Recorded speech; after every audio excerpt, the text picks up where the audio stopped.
Welcome to Novara Live. I'm Michael Walker and I'm joined by Ash Sarkar. Ash, how are you doing?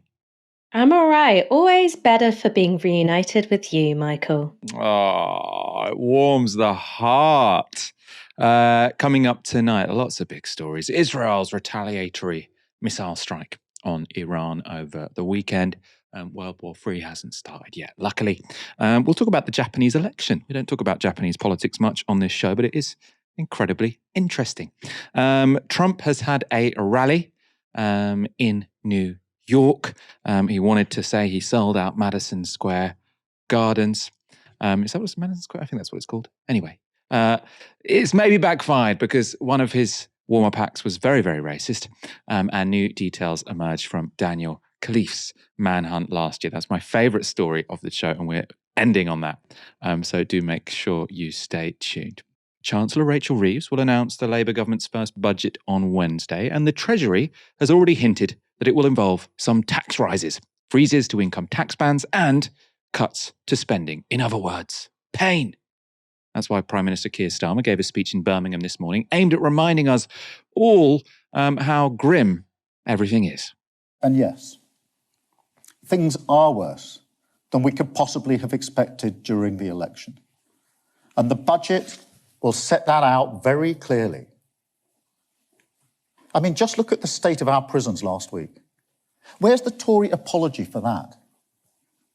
Watching the prison population rise while they dithered. Too weak either to reform sentencing or build new places. Too scared to conduct a proper spending review, as we've done. Because the damage they knew it would uncover.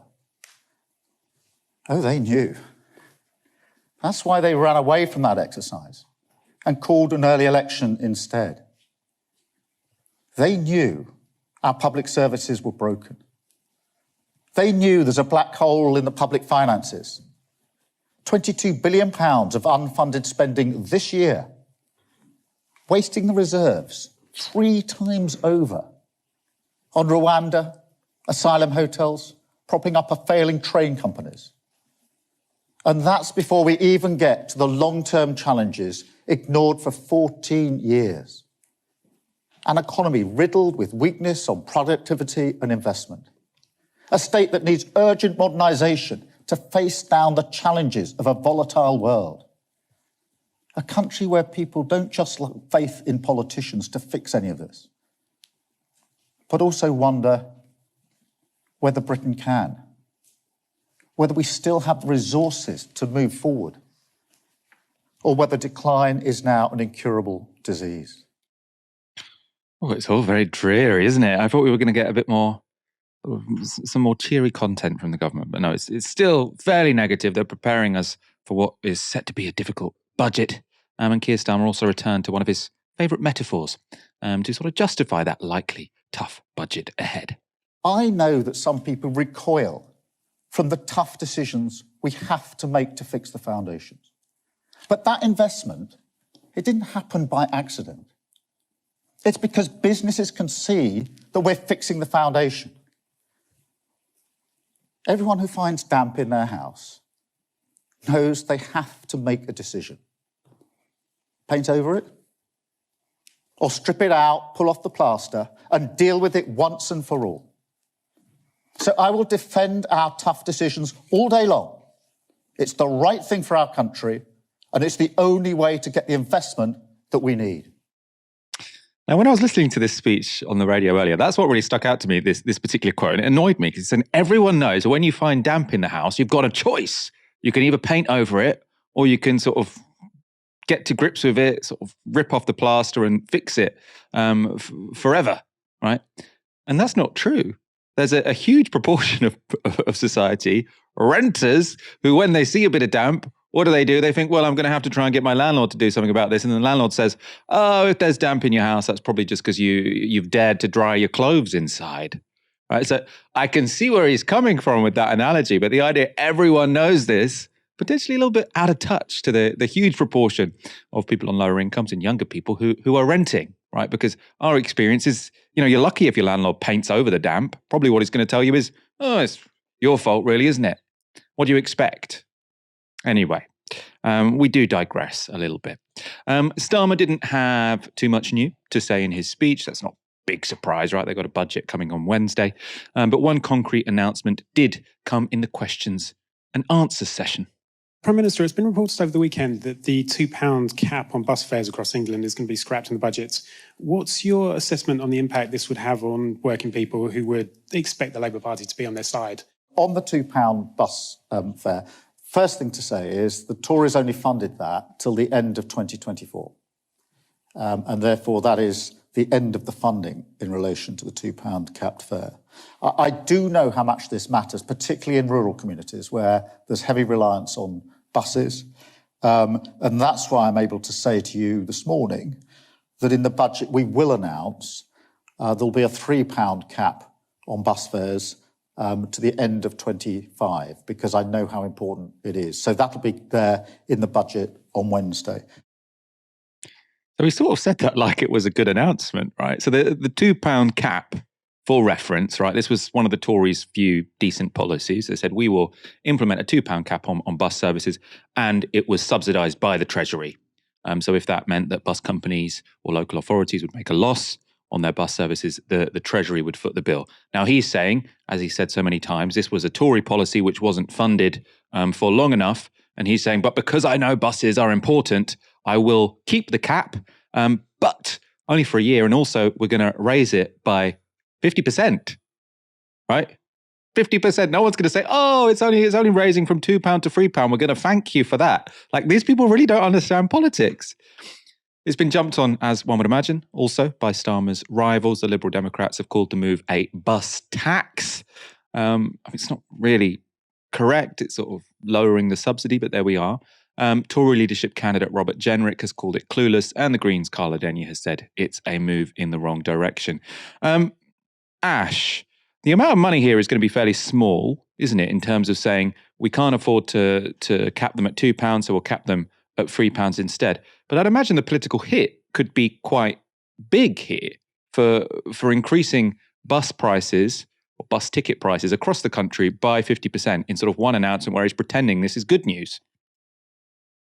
Well, I think if you look at the big economic announcements made by Labour since they entered government, first you had ruling out scrapping the two-child benefit cap, then you had scrapping winter fuel allowance, and now you've got this, lifting or adjusting upwards the cap on bus fares. Now, all those three things taken together, they look like economic policies which disproportionately hurt working class and more, less well-off people. Right. So I know that there's an argument about the extent to which wealthy pensioners are subsidised by winter fuel allowance, but there are a significant number of pensioners who are in poverty but would be missed out by pinning the winter fuel allowance to pension credits. So all these things taken together, this doesn't look like a party that's on the side of working class people at all. And I think that part of the reason why that is because Labour have stuck to this script. It's like they had this 3-act play in their heads, which is Act 1, going into the general election, no tax rises. Act 2 is, oh no, we've gotten in and it's so much worse than we thought, so we're going to have to tighten our belts, do a bit of belt tightening, and then there's going to be some surprise taxes, either in this budget or the one afterwards, right? Absolutely nailed on. What they didn't think about is that in that Act 2 part, when you're going, oh my God, I can't believe how bad the economy is, and you're announcing these savings measures here and there, particularly when they involve screwing over working class people, that's not going to earn you any political points. So I think you're totally right. Like, it is kind of surprising how bad Keir Starmer is at politics. And I suppose this is what happens when you're not just, punching left with the screaming adulation of most of the press. It's a different thing to govern a country than to secure your faction ultimate control of a single political party. It's a different thing. And I suppose the last thing that I want to say about the bus fare cap itself is that one of the things I remember being said with train ticket prices being so extortionately expensive was that, well, train travel is a middle class means of transportation. What's important is that you keep bus prices low. I think once you start lifting the cap, and I think once you lift it once, you're going to see it go up again and possibly again. we're going to end up in a situation where there's no cheap travel whatsoever. And of course, you could change that, right? You could bring buses back into public ownership, so you don't have private companies diverting profits to their shareholders. The second thing you could do is also tax big polluting cars better. The UK, compared to other European countries, doesn't actually tax SUVs that much. So you could make some changes to vehicle excise duty to target those big polluting SUVs. And guess what? Put that money into bus services. Yeah, I mean, it just is really strange how, Labour did seem fairly sort of laser focused. We critique them a lot when they were in opposition, right? Because I think they sort of attacked the left in a way which was, I think unnecessary, but also very, unjust, I think one could say. But they did seem like they had their eyes firmly on the prize of how do we win over the key voters that we need to get elected. And the moment they've got into government, they've decided they're going to go after old people and bus users, which is just, they're not really, in the run up to the election, the people they said we don't really need are like young, liberal, left-wing people, because they're like, they all live in places where we have safe seats anyway. We can afford to piss off 10 students for every middle-aged homeowner we can win over in Stoke, for example. That's the sort of the calculus they made. It was effective for their electoral chances. And now, the moment they're in Downing Street, they said, fuck it, let's piss off the pensioners. Really, really bizarre.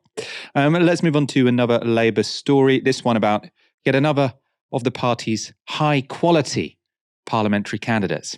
We were promised only high-quality parliamentary candidates, and boy, have they delivered. Mike Amesbury was elected Labour MP for Runcorn and Helsby in Cheshire in July's general election. Before that, he won the now defunct seat of Weavervale for Labour in the 2017 and 2019 election.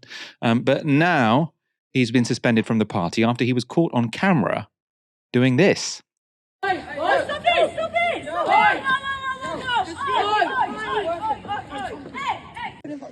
Okay. You won't ever threaten me again, will you?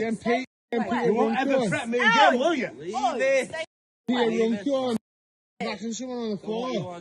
Leave it. The MP at Runcorn smacking someone on the floor. Get out of that film. Yes, I am. Yes, I am. And you won't threaten the MP ever again, will you? Oh, is it Mike? Is it Mike? Yes. He's the local MP, Jono. Oh, yeah. Get him And on you'll camera. never threaten me. Get him on camera, Jono. He's the local MP. The MP at Runcorn. That's what you should be doing round here, The isn't MP it? at The local Runcorn MP. smacks someone. He's the local MP, Don't Jono. threaten the MP. You'll never do it again, will you? It just seems like a common street thug, right? There's another clip where he sort of initially punches him in the face and he falls really hard into the road. Looks really quite dangerous. That was there, Amesbury, obviously laying into a man he'd already sucker punched to the ground. As I say, that is on video as well. In a statement on Facebook, the MP said this: "Last night I was involved in an incident that took place after I felt threatened following an evening out with friends. This morning I contacted Cheshire Police myself to report what happened. I will not be making any further public comment, but will of course cooperate with any inquiries if required by Cheshire Police." So it's somewhat difficult to say you felt threatened if the guy is on the ground and you're continuing to punch him. This is a Labour MP. There's more news as well about another of Labour's very high-quality candidates, only high-quality candidates accepted. You might remember how in August this year it was revealed that Labour's Jazz Atwal was renting out a bunch of mouldy, ant-infested flats. Well, today, the new website, The Londoner, has revealed that another of his properties has been used as a failing children's home. Now, on the face of it, this could be seen as less obviously outrageous than the flat story. That's because the problem with the children's home wasn't the condition of the property, of the buildings. That's what Afwal would have been responsible for, but rather the service provided. Now, the service in a children's home is not the responsibility of the landlord who owns, the brick and mortar.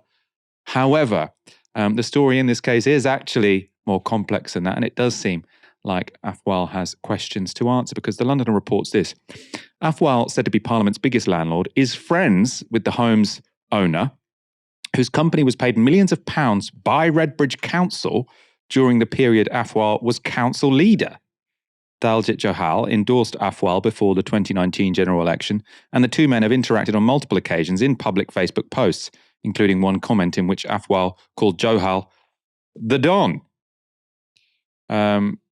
Really, really, shocking on the face of it. And then it goes on, records show Johal's company Heartwood Care saw its funding from Redbridge Council rise more than sixfold after Afwal became leader, which both men say had nothing to do with Afwal taking over.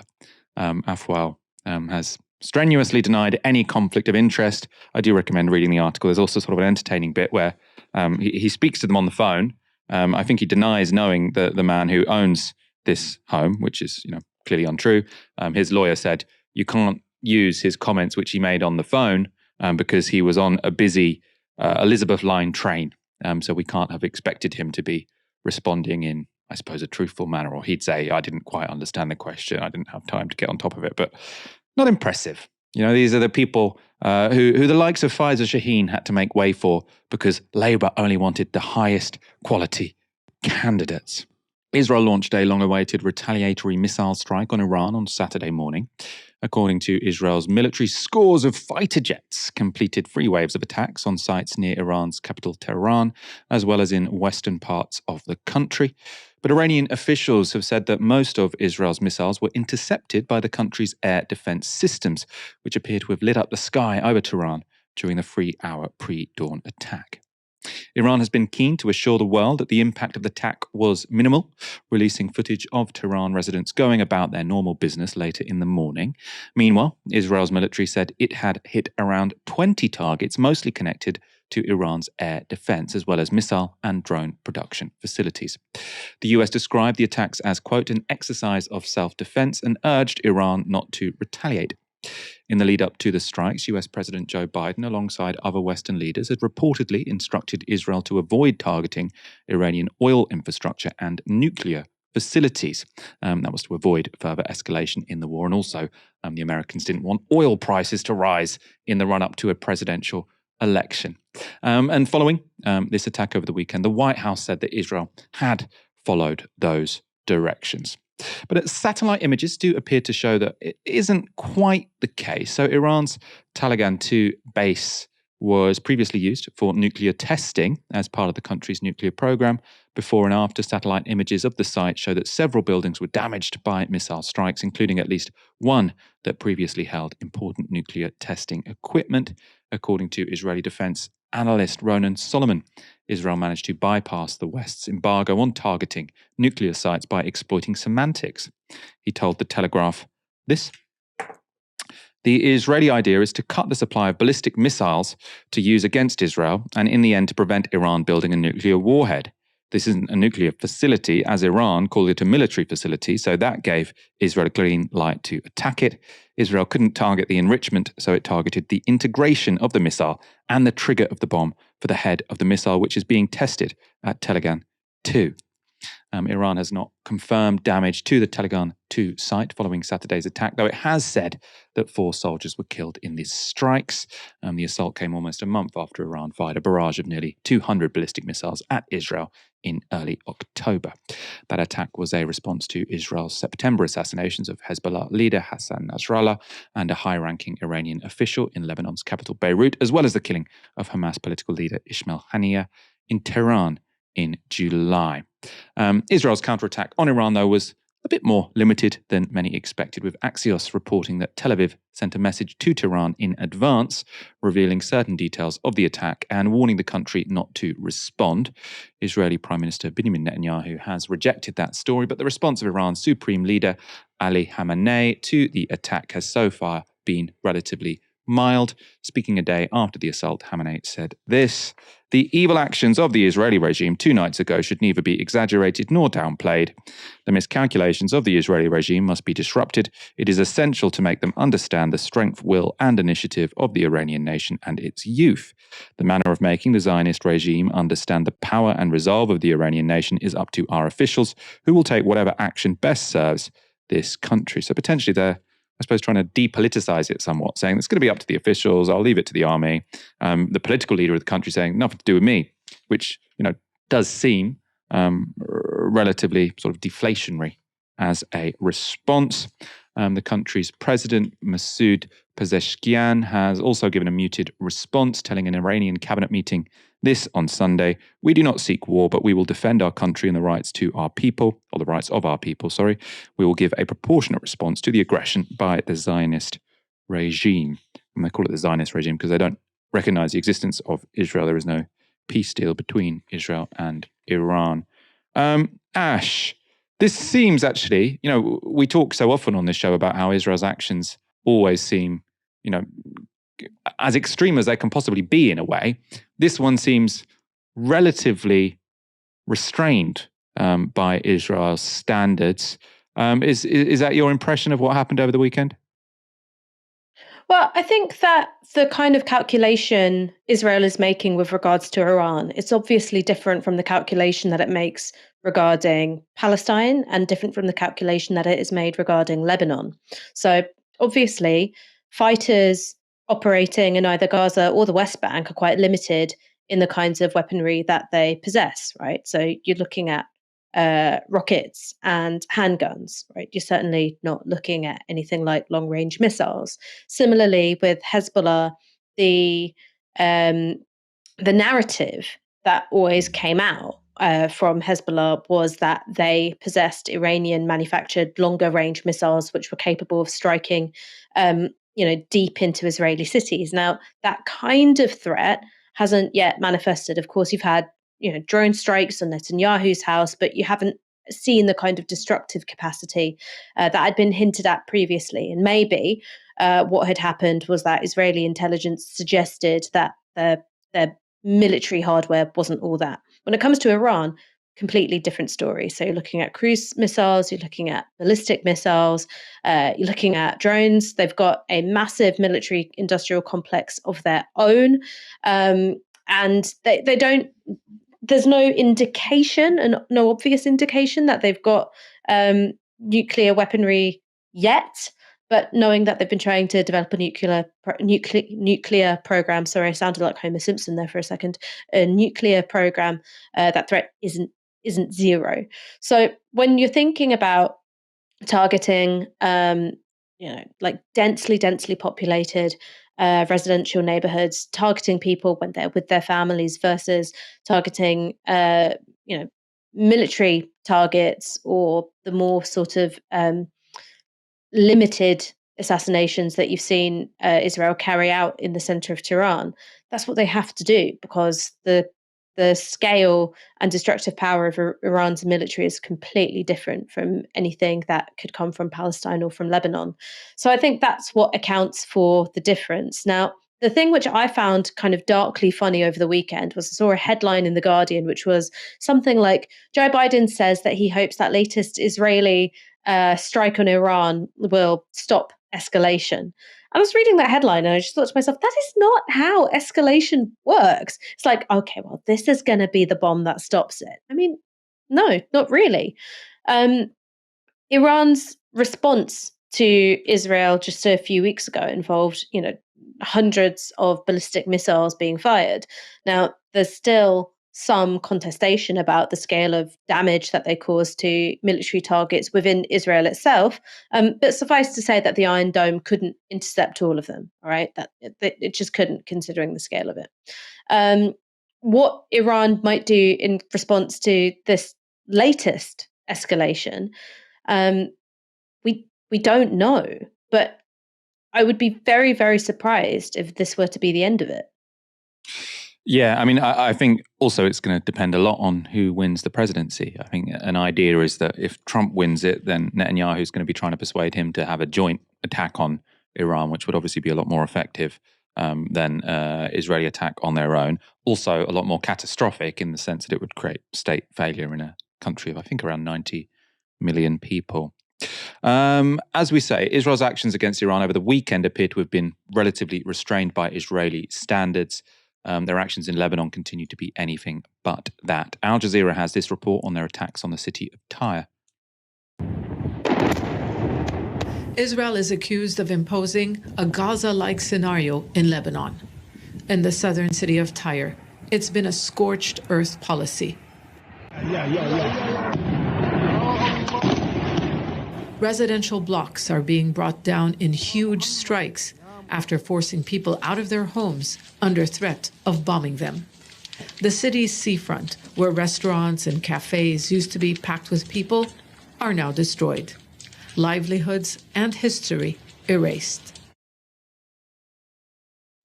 In the occupied Palestinian territories, Israel is also continuing its attacks on UNRWA, that's the UN Refugee Agency for Palestine. A bill going through the Knesset this week, which would end all Israeli cooperation with the organisation, is under scrutiny, being criticised really from all quarters. Former UNRWA spokesperson Chris Guinness explained why the move is quite so worrying. Something very fundamental happening here. The far-right Israeli politicians have been very clear that what they call Judea and Samaria, the land from the River Jordan to the Mediterranean Sea, is for the Jews, and by implication there should be no Palestinians. And of course, if UNRWA exists, the organization which the international community has created to serve those Palestinians, then of course that ethnic cleansing can't happen. So big picture, what I fear is that we're seeing is part of the ethnic cleansing of Palestine. So on that theme of ethnic cleansing, the UN's humanitarian chief has put out her strongest statement yet about Israel's actions in northern Gaza. Joyce Masuta is UN Acting Under-Secretary General for Humanitarian Affairs and Emergency Relief. She said this on Sunday. This is really, really worth taking incredibly seriously. She says the entire population of North Gaza is at risk of dying. The entire population of North Gaza is at risk of dying. The most senior person at the UN when it comes to humanitarian affairs, the longer statement says, what Israeli forces are doing in besieged North Gaza cannot be allowed to continue. Hospitals have been hit and health workers have been detained. Shelters have been emptied and burned down. First responders have been prevented from rescuing people from under the rubble. Families have been separated and men and boys are being taken away by the truckload. Hundreds of Palestinians have reportedly been killed. Tens of thousands have been forced to flee yet again. The entire population of North Gaza is at risk of dying. Such blatant disregard for basic humanity and for the laws of war must stop. When it comes to what's going on in northern Gaza now, obviously, from our own government, from the government of the United States, we're just hearing loads of minced words as usual. I am sort of seeing more and more people saying this is a genocide now. Obviously, people on the left, people sort of on the pro-Palestinian movement have been saying this for a very long time, but there are lots of people, actually the website Vox has an article saying precisely this, which is a year ago they asked lots of people, is what's going on a genocide? And lots of experts say, well, there are some features there aren't, we're not sure, we're sort of sitting on the fence. And they say, we've asked them again now and they're saying pretty much is, right? Because the pictures are just so clear that what they are trying to do is empty northern Gaza of people by any means necessary. So burning down homes, bombing hospitals, arresting people, killing people, and as we've talked about a few times on this show now, it seems intentionally shooting children in the skulls, right? That's the evidence that was in the New York Times when it came to what hospital workers are saying. So, the idea that we're hearing a statement from the most senior person in the UN working in humanitarian affairs saying the entire population of North Gaza is at risk of dying, right? And this is still something which our government is going along with is just, it's quite difficult to comprehend. We will, of course, be talking more about this as the week goes on. We've got some significant guests lined up. I'm hopefully going to be speaking on Friday to the person who wrote that New York Times article, so a doctor who had served or worked, volunteered in Gaza, who had sort of spoken to many other doctors who had seen children be targeted. So hopefully we'll be able to bring you updates on that. Japan is a country we very rarely discuss on this show, which seems like potentially an oversight. Japan is, after all, the world's third biggest economy, with a population of over 124 million people. Its relative stability means, though, that the country's politics don't get much attention in Western news, right? If nothing particularly dramatic is happening, you sort of just say, oh, it's over there, plodding along, continuing. There we are. Today, though, is as good an opportunity as any to change that, because Japan has just had a snap general election with a shock result. Japan is being plunged into political uncertainty, at least for the time being, after voters at the weekend stripped the governing Liberal Democratic Party and its coalition of its majority in parliament. The LDP, led by Prime Minister Shigeru Ishiba, who's only been in the job for less than a month, won 191 seats in the 465-seat lower house. Together with its coalition partner Komeito, it's 215. But that's a big drop from the 279-seat majority it had before this election. Now, the main opposition Constitutional Democratic Party of Japan, led by former PM Yoshihiko Noda, won 148 seats, a big increase from the previous election. Now, of course, on the face of it, an incumbent government losing their majority is not surprising news. In the past couple of years, the rule seems to be if you're in power, you're set to get hammered, right? Just look at Sunak or Macron, the same thing going on in Germany. Canada seems like Trudeau's about to get smashed. The Liberal Democratic Party, though, of Japan, who have just lost their majority, are not like other parties in the rich world, right? They have governed almost continuously since 1955. They've been in power for 65 of the previous 69 years. Right, so this isn't a normal situation where we're just getting a transition of power between two different parties, and that normally happens. Right. By the way, actually, the LDP still has the most seats in Parliament, even though they've lost that majority. So what did go wrong for this incredibly successful party this time around? Earlier today, I spoke to Dr. Saori Shibata. She's lecturer in East Asian Studies at the University of Sheffield. And I began by asking her to give a brief introduction to the politics of the Japanese Liberal Democratic Party. LDP people think this is kind of a liberal democratic party, so people might misunderstand. But then the LDP is basically kind of conservative party, right-leaning parties. It has got quite broad, across Japan, very broad support, including particularly rural areas, because of its kind of a policy of the public investment. So basically kind of providing quite enough money to the rural economies. So the rural populations, particularly the elderly people or middle-aged or older people, they have been the very strong supporter for the LDP. The LDP are particularly popular among the older population. Japan is, of course, the oldest population in the world. So I would imagine that sort of support for the LDP is only increasing, but it seems that we've got this rare occurrence where the LDP has actually lost a significant amount of support and lost their majority. So what's going on there? Particularly this time, the loss of the election was due to the scandal, money scandals of the LDP. So this kind of passive popularities might have been kind of eroded by this current sort of a money scandal, in which the LDP politicians kind of pocketing certain money, misuse of campaign monies, and then that kind of left some people to be more skeptical of the LDP. So that's maybe the crucial reason for this time's loss. I think that up until this point, maybe they could rely on those population, and people don't choose for the drastic sort of alternative in Japan historically. So that's also kind of contributed to that long-standing kind of long-term LDP's kind of power in politics. But then I think this time the slush money fund scandals, that's probably kind of one of the key cause of the failure for the LDP. The slush money scandal. So this was that there were factions in the LDP who'd been accepting money from big business and not declaring it properly. And so that meant that sort of MPs were, I suppose, accruing, let's say, sort of money from big business, which they weren't declaring. Is that sort of the long and the short of it? Of course, there's a lot of money scandals everywhere, in many countries, all over the world. But then the way the LDP handled, they didn't really kind of properly punish those people who received the money. And then actually, before the current prime minister became the prime minister, there are various other candidates, and many other candidates who ran for the leadership of the LDP. They were endorsed by quite a few of those kind of people, the politicians who received those funding. So, it's like a kind of, they haven't been discussed enough on the media. They are not quite, not prosecuted, but I don't know what's term, the best term, but then they were not kind of problematized enough. I think there's partly also the media and the LDP's relation, maybe also that kind of plays quite a big part as well here. You've said the LDP are, conservative, but sort of, I suppose, a broad-based conservative party, let's say. Why hasn't there been a sort of strong left-wing party or centre-left party who could, I suppose, take advantage of situations such as this? Obviously, the LDP have lost their majority, but they're still the largest party, aren't they? So why isn't there a big alternative that Japanese people can vote for?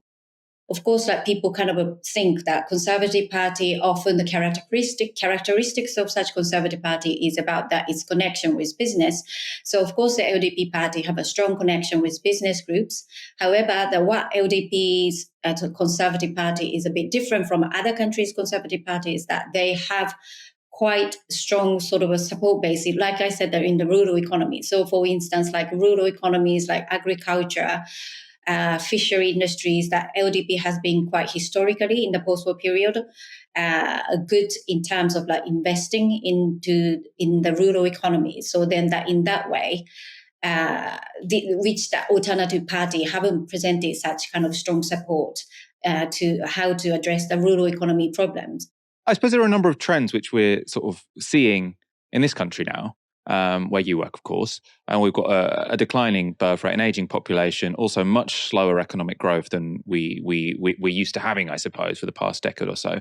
Now, Japan as a country has been sort of at the forefront of all of these trends. It hasn't really grown very much since the mid-90s. As I said earlier, it's got the oldest population in the world. What do you think people in countries like the UK can learn from that process? I suppose lots of people, I see people still saying the future is Japanese. And if the future is Japanese, what does that mean for us in the UK, let's say? I would definitely say future is not Japanese.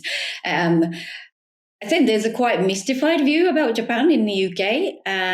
People travel to Japan and this is very like clean, nice country that, and then like a very kind of looks like tech advanced countries and looks safe. Of course, there is those kind of aspect to Japan, but then in terms of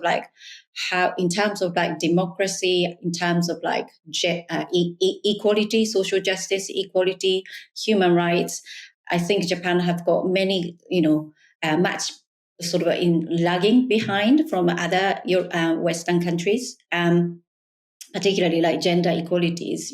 Those things have been very much problematic, and then that's partly because of that LDP's dominance, which the LDP run by that older generation of mainly male politicians, and that's kind of, I think it's a quite problematic. And then in terms of wage increase, I think definitely in terms of wage increase, Japan is one of those kind of rare country amongst the OECD economies which failed to increase wages over the last 30 years or so.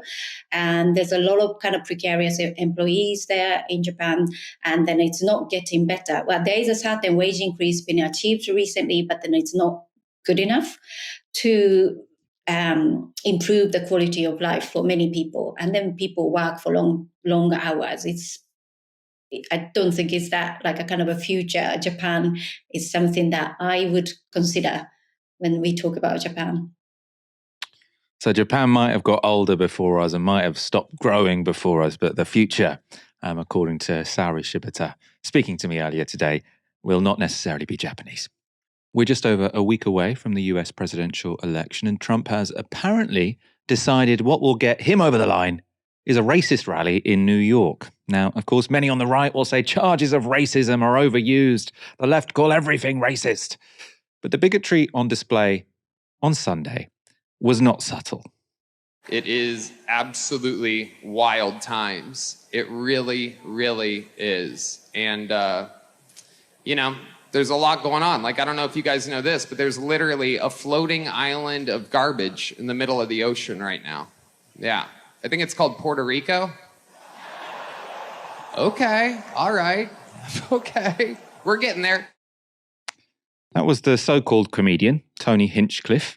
Puerto Rico is a Caribbean island and self-governing US territory. It has a population of just over 3 million people, but 5.8 million Puerto Ricans live elsewhere in the United States. Now, that includes just under 500,000 people in Pennsylvania, which, of course, is not just a key swing state, but the key swing state. So Trump might regret having that racist comedian come on as a supporting act. And AOC and Harris's running mate, Tim Walz, responded to that joke on a live stream. Look, I know that the folks who are on here today understand this. People in Puerto Rico are citizens. They pay taxes and they serve in the military at almost a higher rate than anybody else. Yeah. I mean, it's like super upsetting. Obviously, it's super upsetting to me. My family is from Puerto Rico. I'm Puerto Rican. And like the thing that is so messed up that I wish more people understood is that the things that they do in Puerto Rico are a testing ground for the policies and the horrors that they wish to, and that they do unveil in working class communities across the United States.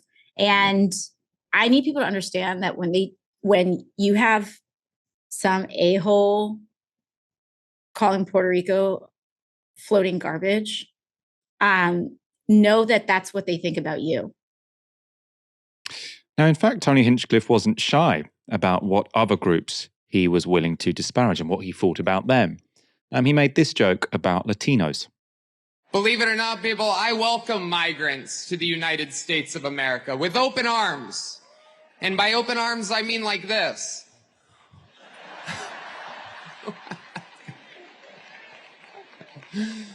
It's wild. And these Latinos, they love making babies too. Just know that.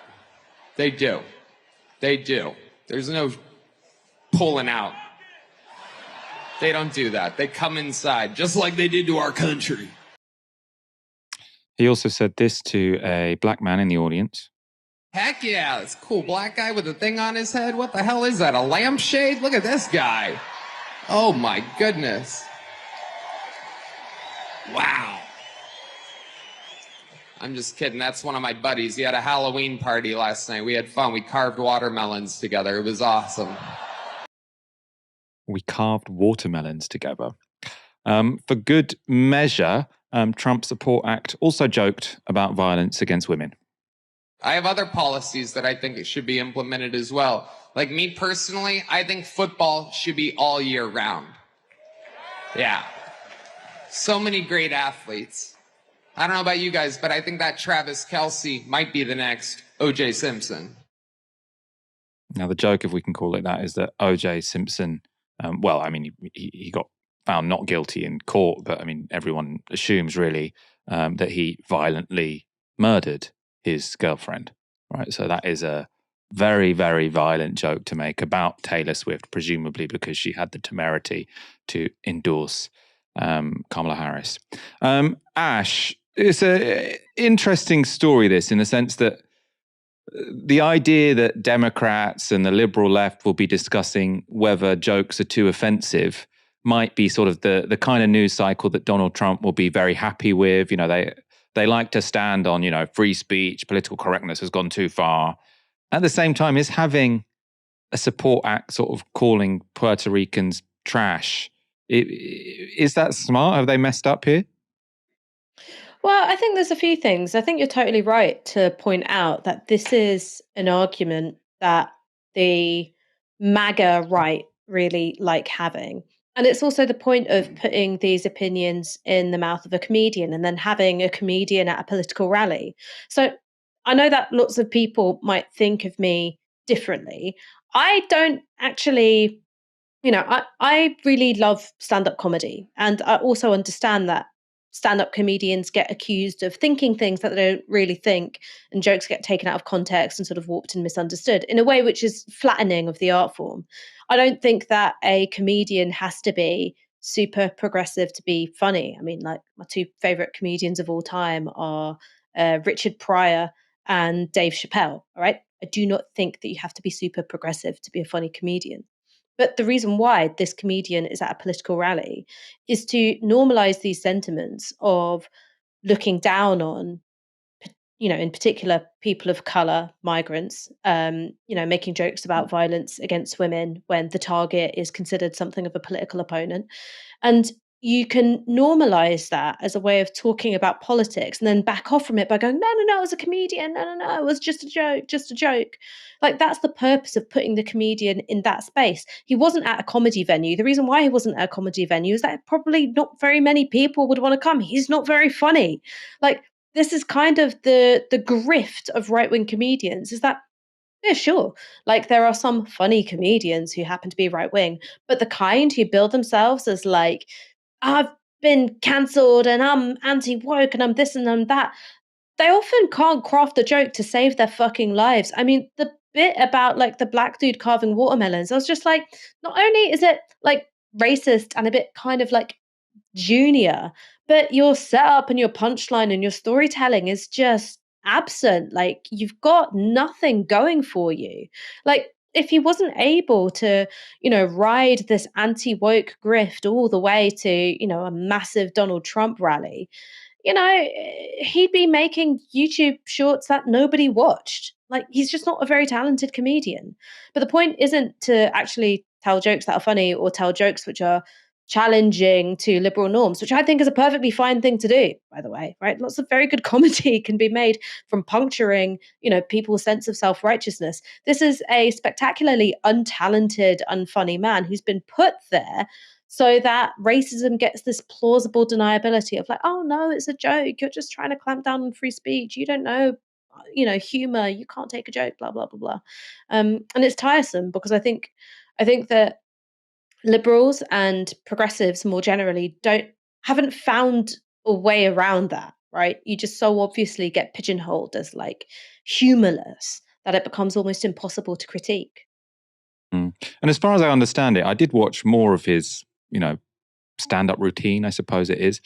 He didn't take too many pot shots at like older white Americans without college degrees, right? Which is Donald Trump's voter base. So it's all like, it's not as if he doesn't take any prisoners. It's just he lashes out at all of those groups in society that right-wing people tend to dislike, right? So it didn't seem very brave to me. It seemed just rather unpleasant.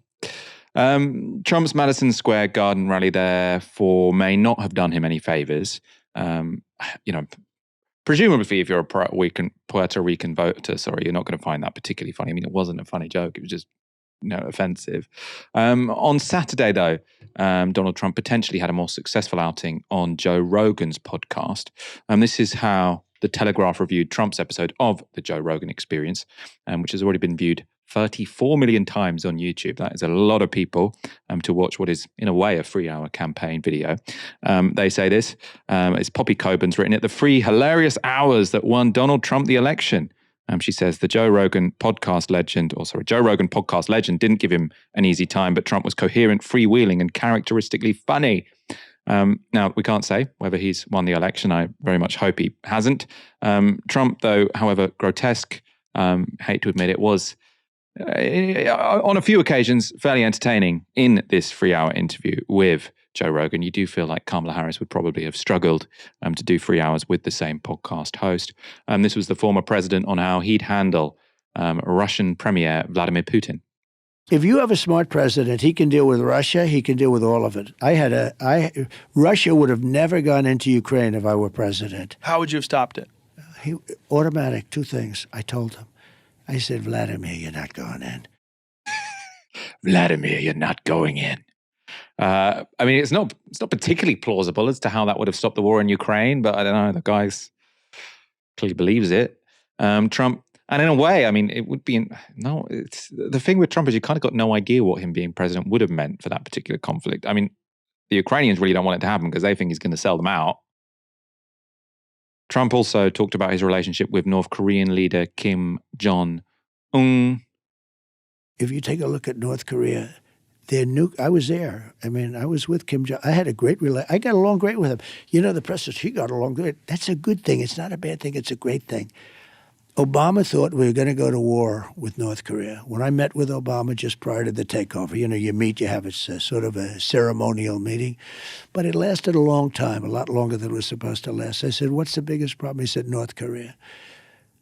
By the time I finished, we had no problem with North Korea. We were really, it was a little tough at the beginning, remember? Mm-hmm. He said, I have a red button on my desk. I said, I have a red button also, but mine's bigger than yours and mine works. I liked how you called him Little Rocket Man. I said, yeah, Little Rocket. I said, Little Rocket Man, you're going to burn in hell. And it was a rough, so rough that people were worried. This is crazy. And then one day I got a call, sort of like a fight. I got a call. You ever see one of that pounding, then all of a sudden, but I got a call. And it was from him, meaning his people. They wanted to meet. They wouldn't meet Obama. He tried to meet. They wouldn't even talk to him about it. And I think he expected to go to war. I actually do. I believe he expected to go. And we checked their nuclear stockpile. It is substantial. I mean, I said, do you do anything? I got to know him very well. I got to know him better than anybody. And I said, do you ever do anything else? Why don't you go take it easy and relax? Go to the beach. You have beautiful beach, nice beachfront property. Kiddingly. I said, You're always building nuclear. Just relax. You don't have to do it. let's build some condos on your shoreline. They actually have gorgeous stuff. And he said, I just have to do it because I need it for my safety, etc. I got to know him very well. There was also this anecdote about a blacked out Air Force One flight Trump took to Iraq. The plane was pitch black, all the lights outside, you know, the blinking, they call them the blinking reds, they were all turned off. And I like to sit with pilots a lot of times, and these guys are specimens. I always say they're better looking than Tom Cruise, okay? And they're even taller, like perfect specimens. These guys, like for a fighter, you know, you have some guys that are perfect specimens. These guys, and, you know, they pick the best pilots in the Air Force, United States Air Force, to fly Air Force One. And I get up there, and I'm sitting, and I'm feeling my way up. You know, it's up high because 747, so you go through the stairs. But I sort of knew my way up. There wasn't a light in the plane. I'm saying, can you imagine? We spent trillions of dollars, and we're trying to fly in blind. But I got into the plane. The cockpit is dark black, little tiny light. You could see the pilot, a perfect-looking human being. His co-pilot, everybody was perfect. They were all like movie stars. You know, it's like I could have cast a movie with these guys and nobody would believe it because they were too good-looking. Ash, you know, you don't want to laugh. I really don't want him to win next week. I do feel like the Joe Rogan podcast was probably a success for him, though, because it was 3 hours long. I mean, I'll admit, I've only watched the first half hour. I know our colleague Aaron Bastani has watched the full 3 hours. You do feel like Kamala Harris couldn't have done a 3-hour conversation because she is very scripted. Donald Trump isn't. I suppose this is a time to ask, Ash, what do you think is going to happen next week? What's your predictions? Okay, well, I normally hate giving predictions because I'm often wrong. But I said this to my partner a couple of weeks ago. We were talking about the American election, and I said, I think Donald Trump's going to win it. And he was like, well, why? Why do you think he's going to win it? Like, we've been looking at the polling, we've been looking at, like, you know, how the Republicans are doing in Arizona. I was like, nah, I think he's going to win it because he's funny again. And initially, when the Democrats switched the candidacy from Joe Biden to Kamala Harris, it felt like Trump had lost his footing. He had these really, really clear attack lines on Joe Biden. They were to do with his frailty, with his mental competency, and he seemed really confident. And initially with Kamala Harris, it was like he didn't really know how to pigeonhole her. And I think still, you know, he talks about her in these incredibly, like, I think, misogynist and racialized ways, where he talks about her being low IQ, where he, you know, implies that she was ashamed of being black and she's only now proud of it now that it's politically convenient for her to do so. Like, I think all those things are obviously, you know, racialized and misogynist. But beside that, he's become funny again. And I think when you read between the lines, I mean, he tells stories in a particular way. It's very, yeah. I think if you don't like Donald Trump and you're one of, you know, if you consider yourself opposed to Donald Trump, you're never going to like how he speaks. But I think for people who either don't feel a strong sense of affinity towards either the Democrat or progressive cause, or people who like Donald Trump, they find the way he tells stories captivating. And to be honest, I find the way that he tells stories kind of captivating because you never know what he's going to say next, and that's a quality which is unusual. You know, with you know, whether it's Harris or Biden or, you know, any other establishment Democrat, you can predict the next thing that's going to come out of their mouths. With Trump, that's not the case, and it keeps people hanging on to his words. And I think that, again, like reading between the lines a little bit, if you look at some of the things that he was saying, particularly about, you know, North Korea, what he's saying about North Korea is like, well, why are people who the Democrats, establishment Democrats and establishment Republicans say that they're our enemies, we have to go to war with them? Well, why? You know, I got to know this guy. You know, I managed to sort of like out macho him, and also at the same time make it very clear I didn't consider him a threat. And I think for, you know, a lot of Americans who are tired of endless wars, who feel that the government hasn't looked out for them at all, that's kind of an appealing message. And I think that's the thing which establishment Democrats don't get. I mean, when you look at the ways in which they're attacking Trump now, there's obviously stuff in there which is really, really important. Stuff to do with abortion rights, stuff to do with Donald Trump, you know, saying that he'd turn the American military on American citizens. I mean, all of that stuff is hugely important. But then they're also like, we're going to lose our status on the world stage, or like, all these other establishment figures don't take him seriously. For lots of people, they'll look at that and they'll go, good. So that's why I think Donald Trump's got a real chance next week. One, he's funny again. And two, I think that Democrats haven't really known how to attack him in a way which makes clear what the consequences are for working class American people. Yeah, I mean, I'm afraid I kind of agree with you. I mean, again, I'm looking at the polls, looking at all the people modeling it. It does seem like it would be a stupid election to say, I predict this person or the other person is going to win. I totally would not be surprised if Kamala won. I wouldn't put money on Trump winning, but the sort of sense inside me is that he's got the momentum behind him, and that Kamala, her bounce was somewhat short-lived because she is a fairly weak candidate, right? That's why she didn't even get past the first hurdle when she actually stood in the Democratic primaries. She was anointed. There was sort of this wave of enthusiasm about her, which has subsided very quickly because it's difficult for her to maintain momentum when she doesn't necessarily have that much to say. Obviously, that's a shame. We will be covering the American presidential election a lot over the next couple of weeks, don't you worry. Do you remember this manhunt from September last year?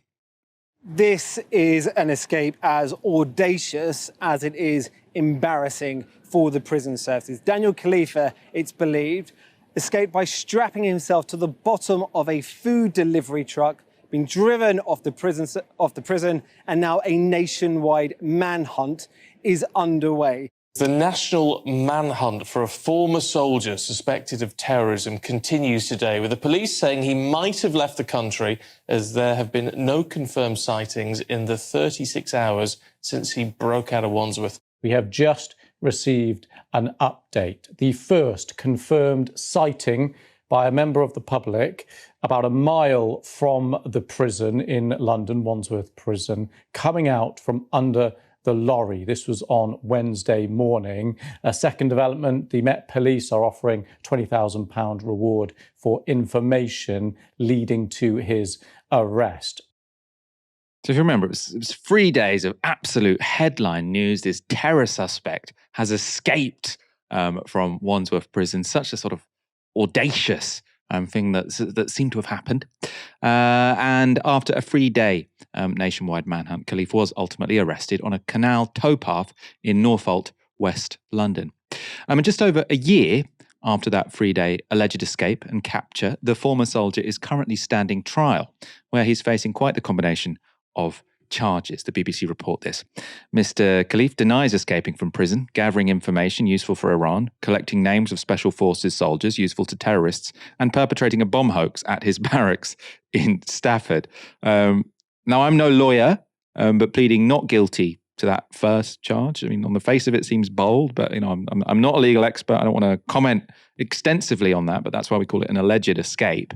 Perhaps, though, we should be grateful because the court case means we're getting lots of interesting details about what actually happened in those memorable 3 days. So police have shown the court CCTV images of what Daniel Khalife did after the alleged escape. Footage shows him in Mountain Warehouse trying on a blue cap.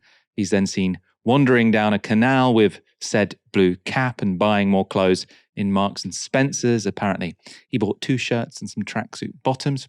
Khalife can also be seen reading about himself in the newspapers. In a corner shop, he ultimately bought a copy of the Daily Mail, and he's also seen using the facilities at a McDonald's. Now, Khalife had some complaints about what was printed about him in the media, which we'll come back to later. The overwhelming impression, though, one gets from his court testimony is that the then 21-year-old was surprised by the apparent gravity of what he had done. So this is from a Sky News report. They say, in a police interview after he was recaptured, Khalife said the arresting officer seemed more panicky than he was, and that he had made them laugh by joking about the prison governor sharing the same name as glamour model Katie Price. Khalife also said it was ironic that as a young man with a baby face, he had been put on the vulnerable persons wing along with paedophiles, one of whom got him a job in the prison kitchen. He described Wandsworth as hell on earth and said he was very calm, very relaxed when he was allegedly escaping under the van, adding, "I didn't realise how dangerous it was." Khalife told police, quote, it was never my intention to be a free man forever, and said he stayed around West London, where he knew police were looking for him. It goes on. I knew I was going to get caught, he said, claiming everything went to plan apart from how much of a burden I was to the country. And this is the best quote. I thought it would be a case where I'd be on the news. I didn't think Susie trying to go to Ibiza is going to get her frickin' plane cancelled and shit like that, he said. So he didn't realize it'd be such a big deal.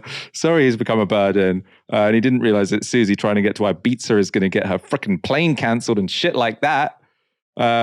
This is incredible as well. He went on to say this to the cops. Now I think about it, I laugh. It sounds really weird, but the thought never ever crossed my mind that it was a crime to leave prison. I thought it would just be like, oh, they catch you and they just put you back in. That's it. Now, to his credit, it does seem like he was fairly approachable, even when on the runs. The arresting officer said, he was very friendly towards me, quite jovial. He was pleasant. He congratulated me on catching him. Khalife also didn't lose sight of other less fortunate members of society. On the morning he was arrested, he told the police, my body aches. I effed myself up under the lorry. I don't know how immigrants do it. So always thinking about other people, even while, I suppose, allegedly on the run from prison.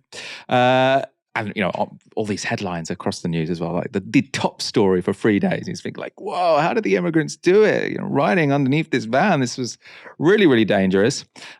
This was the best bit, though, from the testimony which we have heard. I said earlier that Khalife was or had complaints about the media coverage of his escape. So what were they? What was his problem with the way this was all covered? Well, when speaking to the police after his rearrest, Khalife complained they'd all used, so this is the media, had all used terrible pictures of him. Terrible pictures of him. And to be fair, I think he may have a point on this one. This was the mugshot of Khalife that was shared most widely. You probably recognize that one. He looks fairly ordinary. Some super goofy looking pictures of him were also shared, though, as you can see here on the front of the Telegraph. And the injustice of this is pretty clear. Once you see the picture of Khalife from when the police actually arrested him. So look at this, right? He looks like Timothée Chalamet if he could grow a beard and went to the gym. Right? You can see why the public struggled to identify this escapee. We didn't know we were looking for a guy this smoking. Ash, this guy is Michael fly. I mean, did you see that? Did you see also him when he's like in the mountain warehouse, like buying he's like jacked and well proportioned in the face and really sort of, really likable to some degree. I mean, I know he's being charged for serious things. I think he says that, so he's, the thing he was already in for, there were these bomb hoaxes, and then also he said that he was in contact with people from the Iranian Secret Service. He says he was only in contact with the people from the Iranian Secret Service, because he wanted to be a double agent for the British Secret Service to try and bring down the Iranian government and install a democracy.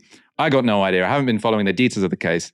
I just like these details of his 3-day alleged escape.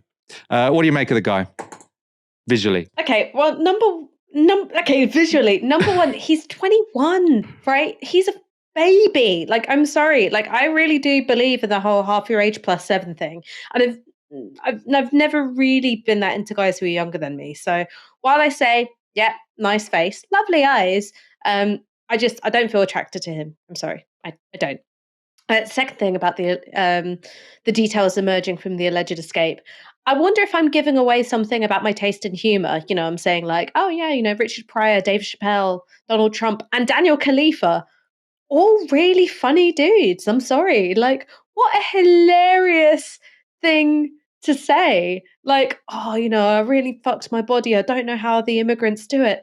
That's objectively funny. Like, I don't know. Like, he's defending himself by saying he wanted to become a double agent. It's up to a court and the jury to make up their minds on it. I guess I would find it really difficult to, if I was on the jury, I think I would find it difficult to sort of assess his own defense, because he's a guy who clearly like does some stuff for the bants. Do you know what I mean? And I wonder if there is a defense in any aspect of our legal code that it doesn't count as espionage if you're doing it for a laugh. We also have, because as far as I understand it, in a court situation, the judge is always sort of trying to instruct the jury about what they should take into account, right? The legal question you are here to assess is this. You're not here to assess whether or not this person was angry on that day or whether this person had a criminal past. You're here to assess whether they did X, Y, Z on this day. And I wonder if the judge is going to have to sort of say to the jury, you are not here to decide whether Daniel Khalife is really funny and has a lot of rizz and is better looking than the pictures that were displayed across national news networks. You're here to decide whether he, I think it was, broke the Terrorism Act and the Official Secrets Act and allegedly escaped from prison. Any more legal analysis from you, Ash, before we wrap up? I've got no more legal analysis. Michael, it's sort of, have you ever done jury duty before? Like, have you ever done it? No, I'd really like to, though. I think it would be incredibly interesting, but I haven't. I'm just going to say this to the Crown Prosecution Service right now. Don't ask Michael to do jury service. He's going to need some really specific instructions from the presiding judge that normally jurors wouldn't have to get. Like, you can't defend him on the grounds he's funny or that his face is well proportioned. I don't think you should be called up for jury service. I hate to break it to you. Could you convict Timothy Chalamet with a beard and thighs? You're right. He's 21. We should stop this. We should end this. Ash, it's been a brilliant show. Thank you for joining me. It's been a great show. I never expected it to end on this note. I'm now going to have to wash my brain out with prayer. And this trial is not over, so there might be a daily update on Novara Live if the demand is there. Thank you, everyone, for watching tonight. Come back tomorrow for another show from 6 p.m. For now, you've been watching Novara Media. Good night.